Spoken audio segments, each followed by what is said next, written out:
but he's nothing compared to this next monster on our roundup. Number 18. Indiana. Population 6.9 million. Homicide rate 8.4. Indiana had 349 serial killings from 1992 to 2019, meaning it was one murder off from matching Missouri's freak.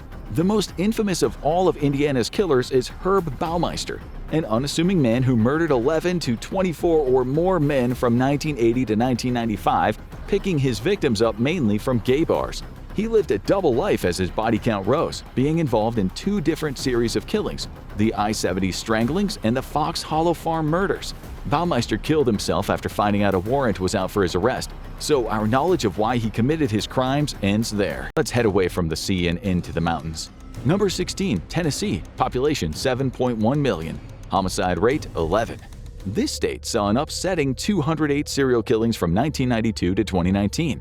And among these is the singularly weird Paul Dennis Reed, also known as the fast food killer, who claimed 7 victims over his killing spree from February to April 1997. Paul had 3 things: an incredibly thick neck, country music ambitions, and homicidal urges. When he couldn't hack it as a musician in Nashville, he decided to make a little extra money robbing fast food places, including a McDonald's, a Baskin-Robbins, and a Captain D's, murdering several people along the way. But for our next killer, murder wasn't a side effect, it was the goal. Number 14. Washington. Population 7.8 million. Homicide rate 5.4. Washington had 396 serial killings from 1992 to 2019. Because the state seems to have a strange pull over serial killers. Take Gary Ridgway, the Green River Killer, the second most prolific serial killer by confirmed victims in American history, having murdered 49 to 90 plus women from 1982 to 1998. Though it is possible he was killing as late as 2001.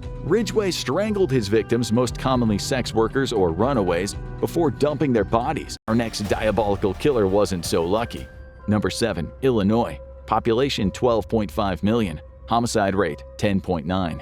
We're getting into the really heavy hitters now. Illinois gave us 680 serial killings from 1992 to 2019. But none were more repulsive than the killings that took place between 1972 and 1978. We're talking about John Wayne Gacy, the killer clown, whose murderous rampage claimed the lives of 33 or more boys and young men, whose bodies mainly ended up wedged into the crawlspace below Gacy's ranch-style house. Why do some people call him the killer clown? Because he sometimes performed as Pogo the Clown at local events. Number 4. Florida. Population 22.6 million. Homicide rate 7.2.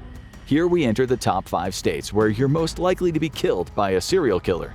Florida accounts for 933 serial killings from 1992 to 2019. But its most infamous killer was executed back in 1989, Theodore Ted Bundy, one of the most sadistic killers in United States history. He murdered 20 to 36 or more women, often returning to their bodies to perform further indignities. Bundy's charm was his greatest weapon, his ability to manipulate himself into the lives of his targets, often winning their sympathies by faking disability. Their kindness would be rewarded with brutal murder.